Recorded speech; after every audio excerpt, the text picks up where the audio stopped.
आज की कहानी है हमारी पछतावा। राजीव मंदिर में बैठे कुछ सोच रहा था, तभी उसे एक व्यक्ति आता है। उसके हुलिये को देखकर कह सकते हैं कि वह एक मुस्लिम है। वो मंदिर में आके पूजा करता है। उसे देखकर ही सवाल दिमाग पर दस्तक देता है, एक मुस्लिम मंदिर में कैसे? वहीं एक सवाल राजीव को उसकी सोच से बाहर निकालता है और उस शख्स की तरफ देखता ही है कि वह शख्स उस अनपूछे सवाल को भांप लेता है और वही मंदिर की डेल पर राजीव के पास बैठ जाता है और खुद ही कहता है, मेरा नाम अशफाक है, मैं एक मुस्लिम समाज से हूँ, रोजाना मंदिर में आके पूजा करता हूँ। राजीव सुनकर आश्चर्य से पूछता है, यह अनोखा है, क्या इसके पीछे कोई कारण है? अशफाक मुस्कुराते हुए जवाब देता है, बरखुरदार, हर बड़े काम या छोटे काम के पीछे वजह ज़रूर होती है। यहाँ भी है। हमारी बीवी हिंदू थी। उन्होंने हमारे धर्म को दिल से अपनाया। यही एक उम्मीद उनकी आंखों में हमारे लिए भी थी, पर हम जानबूझकर अनजान बने रहे, क्योंकि यह हमारी शान के खिलाफ जो था। वो जीवन भर हमारे खातिर अपने भगवान से दूर रही और एक दिन वो हमसे दूर अपने भगवान के पास ही चली गई। उन्होंने हमें इस खत में लिखा जो उनके इंतकाल के बाद हमें मिला। उसमें लिखा था, उन्हें अपने ईश्वर से बहुत प्रेम था। वो छिपकर यहाँ मंदिर में आ जाया करती थी। हमें बुरा ना लगे इसलिए वो कभी बोल नहीं पाई, पर धोखा नहीं देना चाहती थी, इसलिए खत में लिख दिया। उन्होंने हमारे प्यार के खातिर, हमारे अभिमान के खातिर अपनी इच्छा कभी जाहिर ना की, पर मरते मरते वो हमें सच कह गई। तब हमें प्यार की कीमत समझ आई, इसलिए उनके जाने के बाद ही सही, पर हमने उनकी वो एक इच्छा पूरी की। अशफाक की बात खत्म हो जाती है। दोनों कुछ देर खामोश बैठ जाते हैं।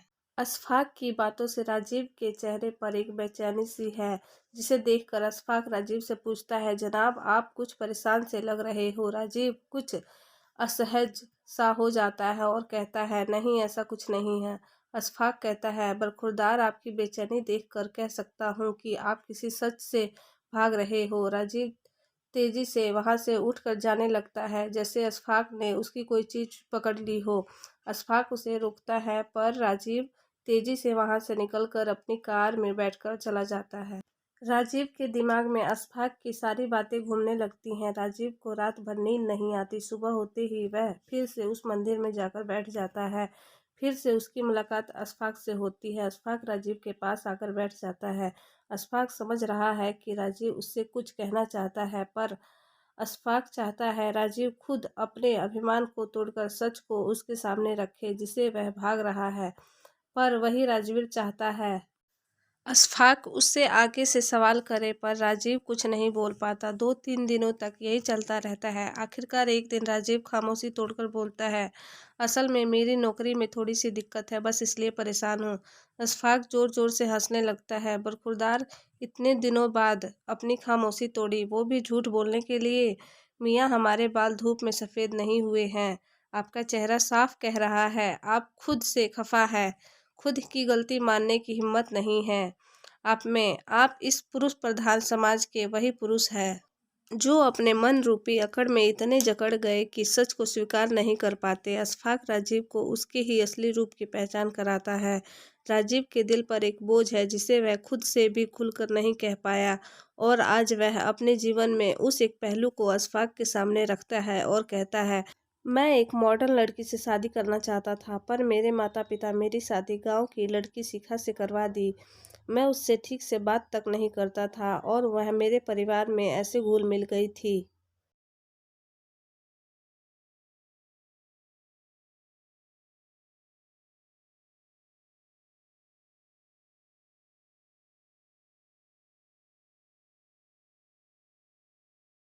जैसे बरसों से उनके साथ रह रही हो। मुझे ये भी पसंद नहीं आ रहा था, फिर भी वो मेरी हर ज़रूरत को बिना कहे पूरा कर देती थी। मैं तरक्की पर तरक्की कर रहा था।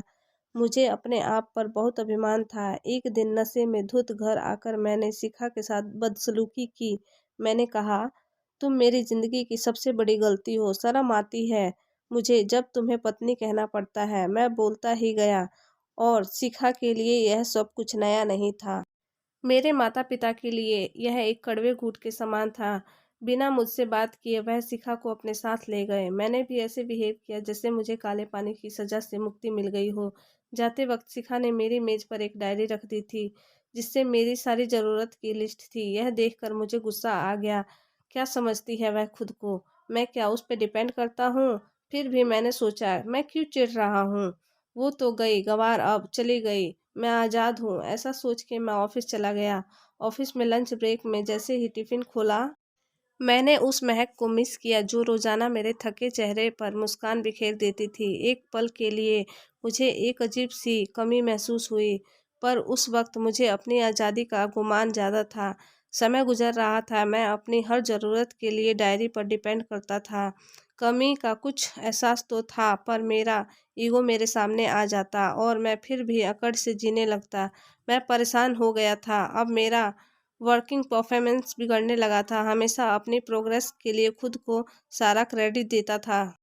मैं यह मानना ही नहीं चाहता था कि मेरी प्रोग्रेस में शिखा का भी पूरा हाथ था। मैं उसी के कारण अपने जीवन की कई छोटी-बड़ी परेशानियां और जिम्मेदारियों से दूर था और केवल अपने काम पर फोकस करता था। बेस्वाद खाने में, मुरझाए फूलों में, बिखरे घर में, हर जगह जहां मैं शिखा को देखकर चिढ़ता था, उसे गँवार कहकर निकल जाता था। मुझे उसकी कमी महसूस होने लगी थी, पर मैं यह मान कैसे लेता। एक दिन मन भारी हो गया। फिर मैंने माँ को कॉल किया और वह मेरी आवाज़ से समझ जाती थी कि मैं परेशान हूँ, पर समझते हुए भी माँ ने मुझे इग्नोर कर दिया और कहा, मैं शिखा की दूसरी शादी का फैसला कर लिया है। यह सुनकर मुझे और गुस्सा आ गया और मैंने कॉल कट कर दिया। कुछ दिनों पहले ही मुझे डाक से तलाक के कागज़ मिले। पता नहीं क्यों खुश नहीं हूँ। मैं चाहता तो यही था, शिखा मेरी ज़िंदगी से दूर हो जाए, पर आज मैं बेचैन हूँ।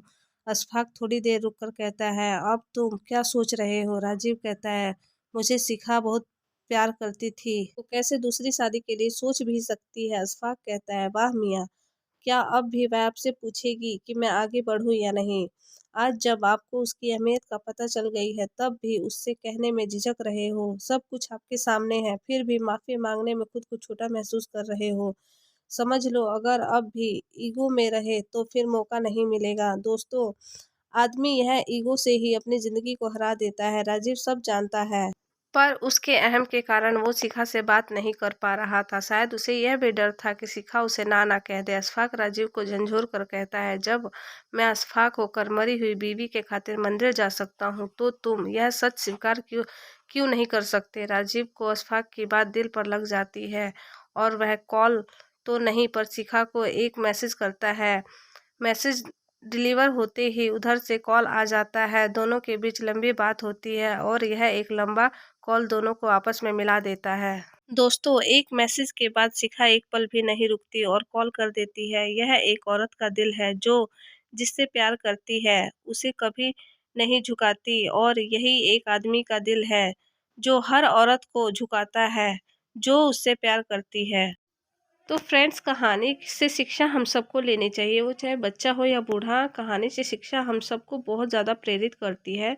तो इस कहानी की भी यही शिक्षा है, वक्त किसी का बंधक नहीं है। वक्त रहते काम हो जाए वह अमूल्य है, वरना पछताने के अलावा कुछ नहीं रह जाता। जीवन में जो मिला है उसे स्वीकार करने की कोशिश करें। ज़रूरी नहीं हर चीज़ जो आप चाहते हैं वही आपको मिले, लेकिन जो मिला है वह आपकी किस्मत है, जिसे अच्छा या बुरा बनाना केवल आपके हाथ में है।